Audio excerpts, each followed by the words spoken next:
जय श्री राम। मित्रों, आज की पंचतंत्र की कहानियों की इस श्रृंखला में आज आपका स्वागत है। आज की कहानी है 1 और 1 11। एक बार की बात है कि वनगिरी में घने जंगल में एक उन्मुक्त हाथी ने भारी उत्पात मचा रखा था। वह अपनी ताकत के नशे में चूर होने के कारण किसी को कुछ नहीं समझता था। वनगिरी में ही एक पेड़ पर एक चिड़िया व चिड़े का छोटा सा सुखी संसार था। चिड़िया अंडों पर बैठी नन्हे नन्हे प्यारे प्यारे बच्चों के निकलने के सुनहरे सपने देखती रहती थी। एक दिन क्रूर हाथी गरजता चिंगाड़ता पेड़ों को तोड़ता मरोड़ता उसी ओर आया। देखते ही देखते उसने चिड़िया के घोंसले वाला पेड़ भी तोड़ डाला। घोंसला नीचे आ गिरा, अंडे टूट गए और ऊपर से हाथी का पैर उस पर पड़ गया। चिड़िया और चिड़ा चीखने चिल्लाने के सिवा और कुछ न कर सके। हाथी के जाने के बाद चिड़िया छाती पीट पीट कर रोने लगी। तभी वहाँ एक कंठफोड़ी आई। वह चिड़िया की अच्छी मित्र थी। कंठफोड़ी ने उनके रोने का कारण पूछा तो चिड़िया ने अपनी सारी कहानी कह डाली।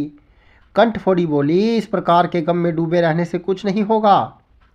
उस हाथी को सबक सिखाने के लिए हमें कुछ करना होगा। चिड़िया ने निराशा दिखाई, हमें छोटे मोटे जीव उस बलशाली हाथी से कैसे टक्कर ले सकते हैं। कंठफोड़ी ने समझाया, 1 और 1 मिलकर 11 बनते हैं।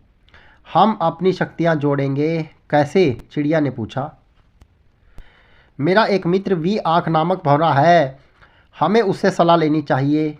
चिड़िया और कंठफोड़ी भंवरे से मिली। भंवरा गुनगुनाया, यह तो बहुत बुरा हुआ। मेरा एक मेंढक मित्र है, आओ हम उससे सहायता मांगे। अब तीनों उस सरोवर के किनारे पहुँचे जहाँ पर मेंढक रहता था।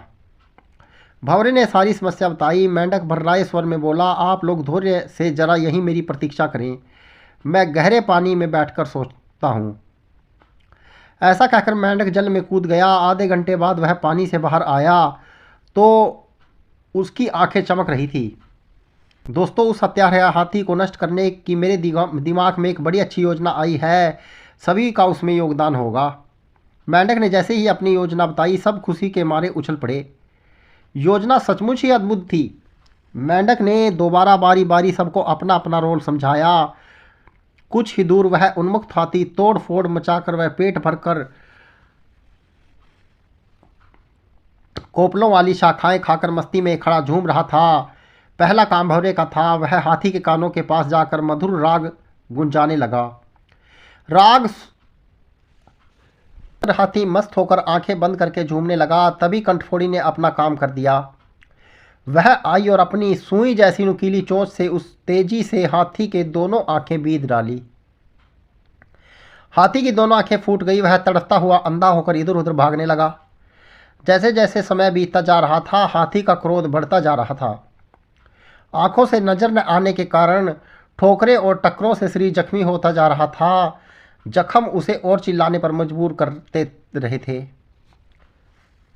चिड़िया कृतज्ञ स्वर में मेंढक से बोली, भैया मैं आजीवन तुम्हारी आभारी रहूंगी, तुमने मेरी इतनी सहायता कर दी। मेंढक ने कहा, आभार मानने की जरूरत नहीं है, मित्र ही मित्रों के काम आते हैं। एक तो आंखों में जलन और ऊपर से चिल्लाने चिघाड़ने हाथी का गला सूख गया। उसे तेजी से प्यास लगने लगी। अब उसे एक ही चीज़ की तलाश थी, पानी। मेंढक ने अपने बहुत से बंधु बांधवों को इकट्ठा किया और उन्हें ले जाकर दूर बड़े गड्ढे के किनारे बैठाकर टर्राने के लिए कहा। सारे मेंढक टर्राने लगे। मेंढकों की टर्राहट सुनकर हाथी के कान खड़े हो गए। वह यह जानता था कि मेंढक जल स्रोत के निकट ही वास करते हैं। वह उसी दिशा में चल पड़ा। टर्राहट और तेज होती जा रही थी। प्यासा हाथी और तेज भागने लगा। जैसे ही हाथी गड्ढे के निकट पहुंचा, मेंढकों ने पूरे जोर लगाकर टर्राना शुरू किया। हाथी आगे बढ़ा और विशाल पत्थर की तरह खड्डे में गिर पड़ा, जहां उसके प्राण पखेरु उड़ते देर न लगी। इस प्रकार उस अहंकार में डूबे हाथी का अंत हुआ। सीख, एकता में बल है और अहंकारी का देर या सवेर अंत होता ही है। हमें इस कहानी से यह शिक्षा मिलती है। पंचतंत्र की श्रृंखलाओं की यह मैं कहानी आपको सुना रहा हूँ, इसलिए आपसे निवेदन है कि वीडियो को लाइक शेयर और सब्सक्राइब करें। धन्यवाद। जय श्री राम।